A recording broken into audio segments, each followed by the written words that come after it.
Hello, iSpa family, and welcome to Heart of the Matter, a series which brings together luminaries from a variety of fields and backgrounds for in-depth conversations intended to spark thought, discussion, and inspiration in the spa industry and beyond.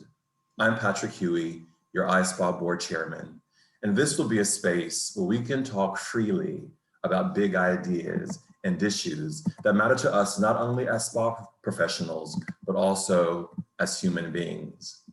Today, we are blessed to have Regina Bain join our conversation. Regina Bain now serves as the executive director of the Louis Armstrong House Museum. She is an artist, leader, facilitator, and program designer with over 16 years of experience building nonprofit capacity for organizational growth. Previous to her appointment at LAHM, Ms. Bain served as the Associate Vice President of the Posse Foundation, a national leadership and college access program which helps to send teams of students or posses to top colleges and universities.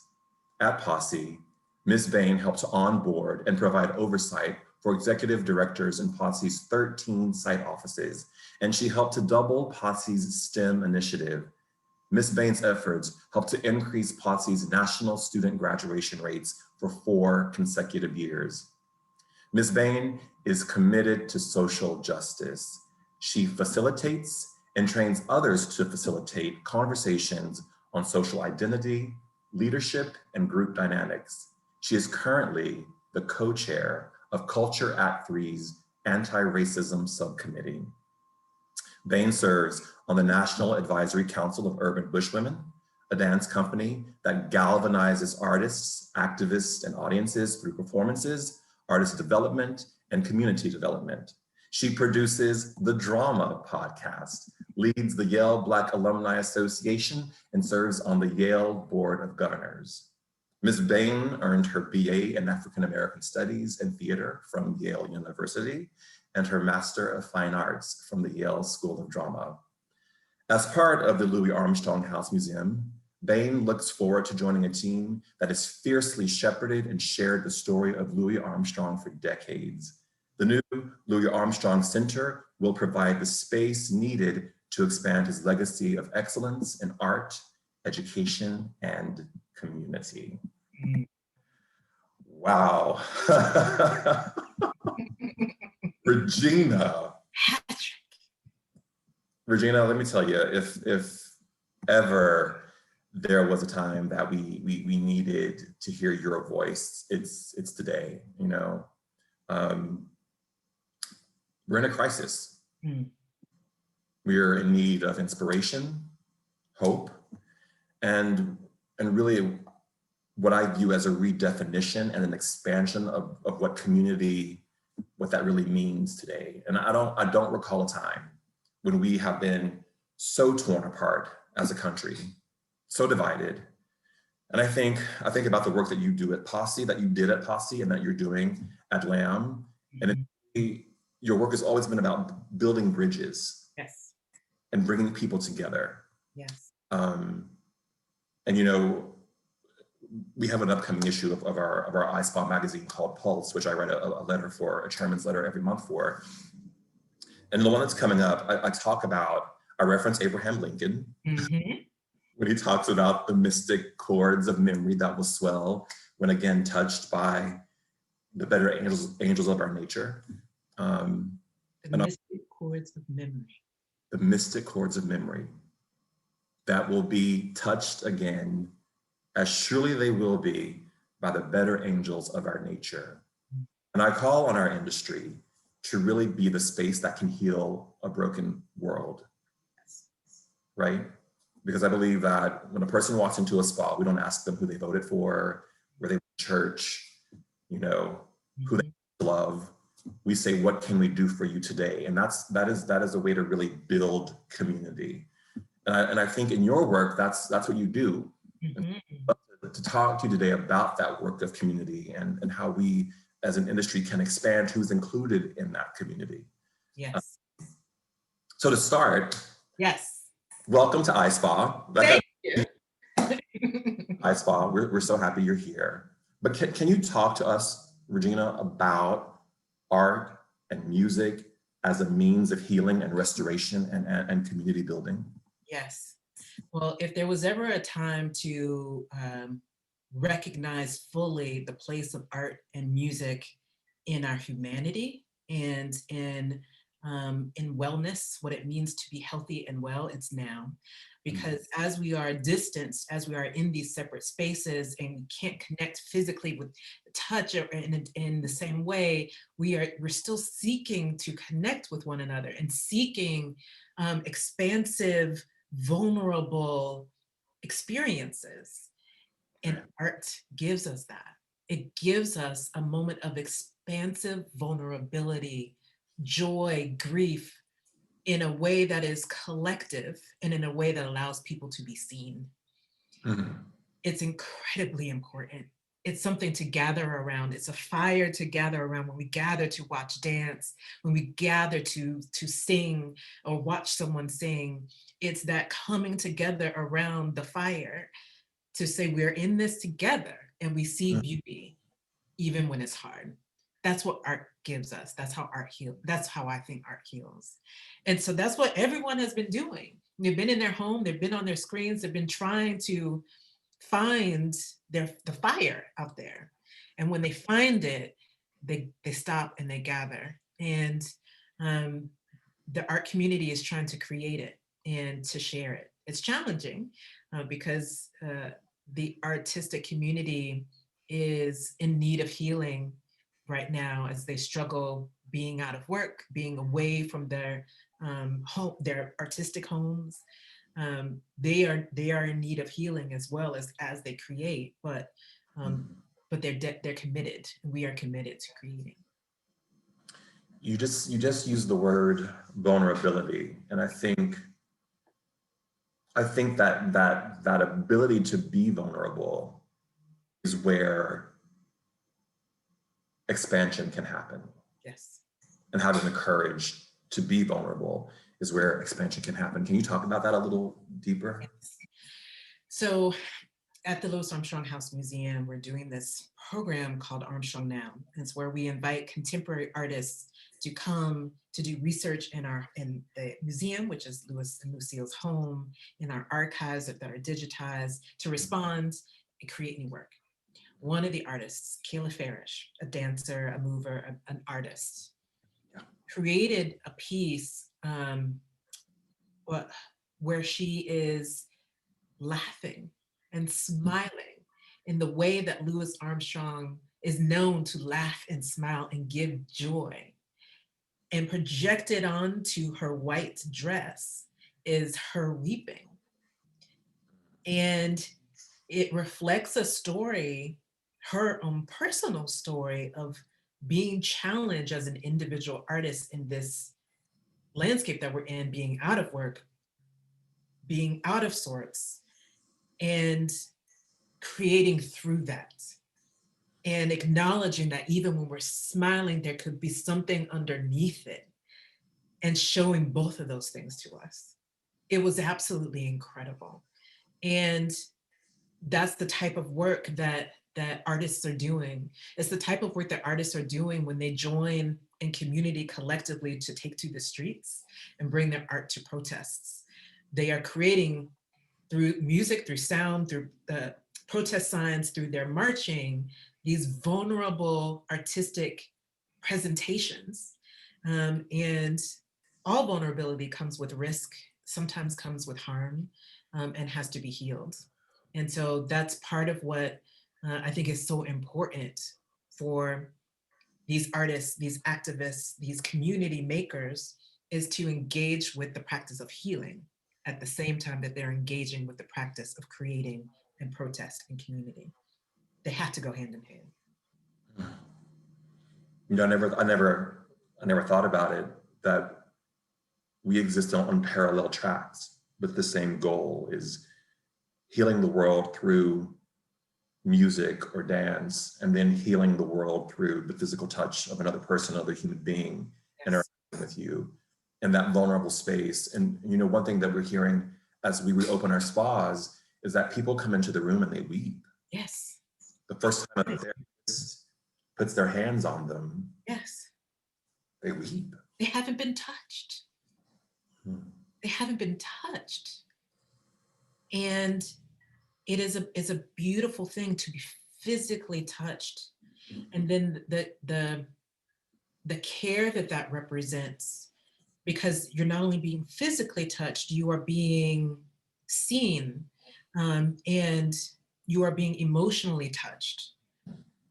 People are looking to be touched through the art that's created, through the people that they interact with. They need it. And so of course they're weeping when they come into those rooms, and they're being touched, perhaps for the first time in a long time, as they're in an isolated space, perhaps living alone, or living in a space where they used to be able to have their grandkids come over and hug them, and they can't. Of course they're weeping. And thank goodness for the wellness professionals that are there to accept their cries. Thank you. It's important work. What is your thought? How do we as a community look to expand our footprint? Mm. World that is so complicated and competing interests? Because Yes. you do that every day in your work. In your work every day, you expand your community. Can you talk about the work that you're doing in Corona, Queens, which is ground zero for the coronavirus? Yes. So the Louis Armstrong House Museum is his house. So Louis and Lucille lived there for decades. He was a multi-millionaire megastar, and he lived in a working class neighborhood in Queens, because that's where Lucille grew up. And she said, you are on the road 300 days a year. I'm not doing that. I need a home.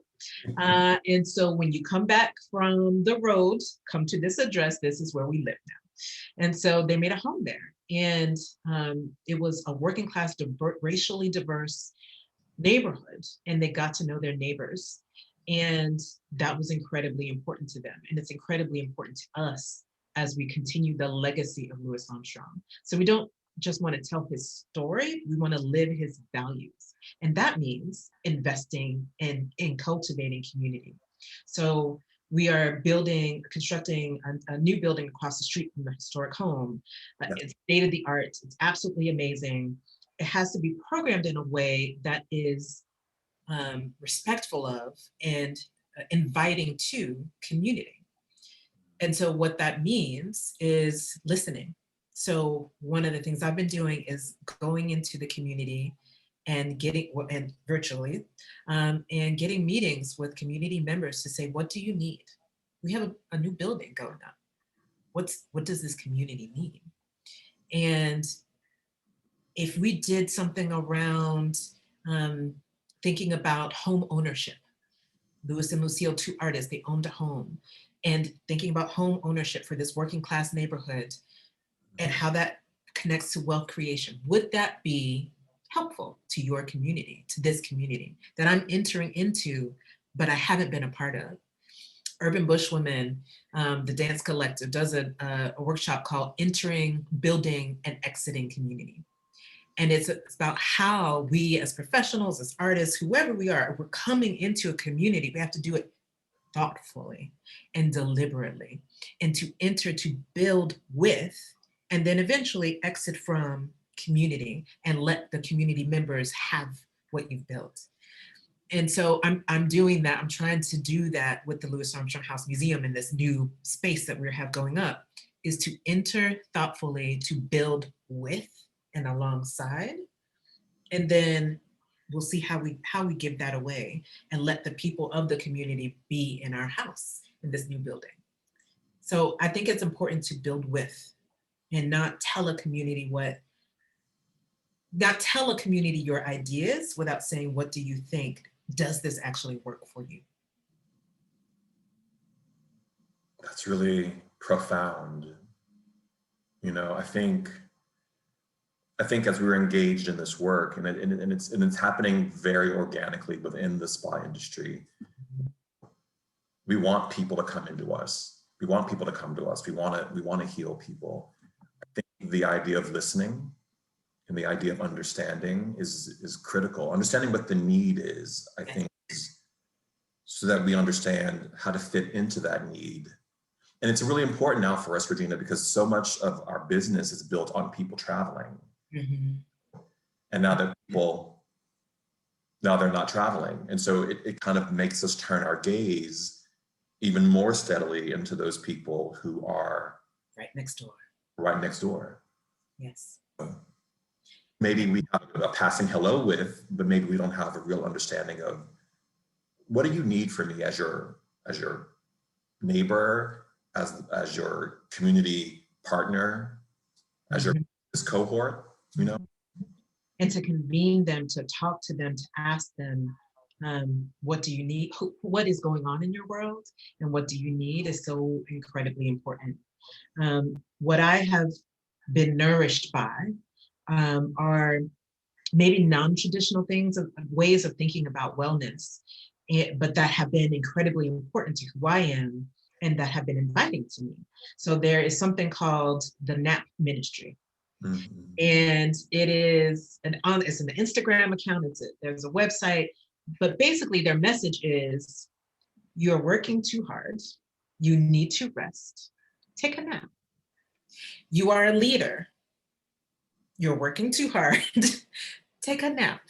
And they have images of Martin Luther King and Muhammad Ali sleeping and resting. And these beautiful fairy-like, mostly people of color, mostly Black people, sleeping. And saying that this fight that we are in, and that many of us are in the streets, many of us are struggling with what's happening in our world, but we cannot fight without being nourished. There's one way of nourishing yourself: take a nap. And that speaks to me, that is incredibly important for me personally, and for many of the Black professional leaders that I know. We're giving, we're fighting, we need to rest and be nourished. And if there's a way for the spa community to tap into that, to recognize the fight, especially that many people of color feel that they are in, to say, I see you, come and be nourished. We have something here that will see who you are, what the context of our world is, and will let you be nourished. That's a powerful message. And one I found through the NAP ministry, that I found through something called Girl Trek. So Girl Trek, they say, all right, women, Black women especially, we need to be healthy. Go take a walk. But while you take a walk, we're going to have a Black History boot camp. And we're going to tell you every day about a different figure in history. And so they talked about Maya Angelou. And you're just walking along and you're hearing two women chat about Maya Angelou. And then it's like, oh, we have a guest. Here's Oprah. She's walking with us, Black women, and we're learning about Maya Angelou. And here is a way for you to be healthy and whole, to learn, to be engaged in the world. This is wellness. Come in. Those two things are very, very powerful for me. And I think powerful things for the spa community to learn from and be engaged in. That idea, I think we live in a world that's overtired. We have to take medicine to go to sleep. We can't turn our brains off. We can't put this down. Yes. That idea of rest, because oftentimes we don't feel that we deserve it,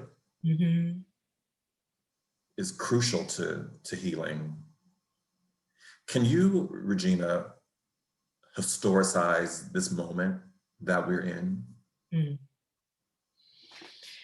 That's a big question, Mr. Huey. I think about America, but it is not just America. There's something happening globally that is moving us. Yes, there is a global pandemic, a health pandemic that is making us stop and making us think about our values as nations, as families, when our families, when we have different values around health. it's making us struggle with the conversations that we needed to be having all the time, but now we have to. And then there's questions of economics. So this has made us stop to think, oh, wait a minute, who is out of work? Who is being affected the most by what's happening with the health pandemic? And do they have what they need to be healthy in all the ways that they need to be healthy? Or maybe they don't. And what do we do about that? So it's making us think about economics, about socioeconomic class, about finances, and how to distribute those finances. It's also making us think about race, very specifically and deliberately. And sometimes race and class are collapsed, but this is specifically about race and about how conversations about race, not just in America, but around the globe, are affecting people's bodies and their health. Their bodies, if their bodies are harmed through the state or as they're in any way, but also their health as they watch things on the news and they're struck by it. And that affects people of all races. So, and all of that, I think, stems from us as Americans and as global citizens not reckoning with our connection to slavery. And there are so many amazing reconciliation efforts that have happened in different countries. And those reconciliation efforts are incredibly important because if you don't talk about it, they will rise up in the way that they have risen up in this year. And so until we reckon with it, it will continue to bubble up in ways that are not healthy. So that's the context that I think we are in. It's a health, economic, and racial pandemic that is causing us to reckon with our humanity. And we gotta reckon. And while we reckon, we have to care for one another and care for ourselves. That's incredibly important. We can't do it in isolation. We have to be in proximity. And that means there's going to be harm, but that means there can also be healing. Regina, thank you so much for today, for sharing your story, your wisdom, your perspective, your artistic heart, your healing heart with iSpa. I don't know what to even say, but thank you. I want to say to everyone who's watching, thank you for joining us as well. And keep an eye on the iSpa social media channels and experienceispa.com for details about upcoming installments of our Heart of the Matter series, as well as other virtual offerings and spa reopening resources. Stay well, stay blessed, and have a wonderful, wonderful day. Goodbye, everyone.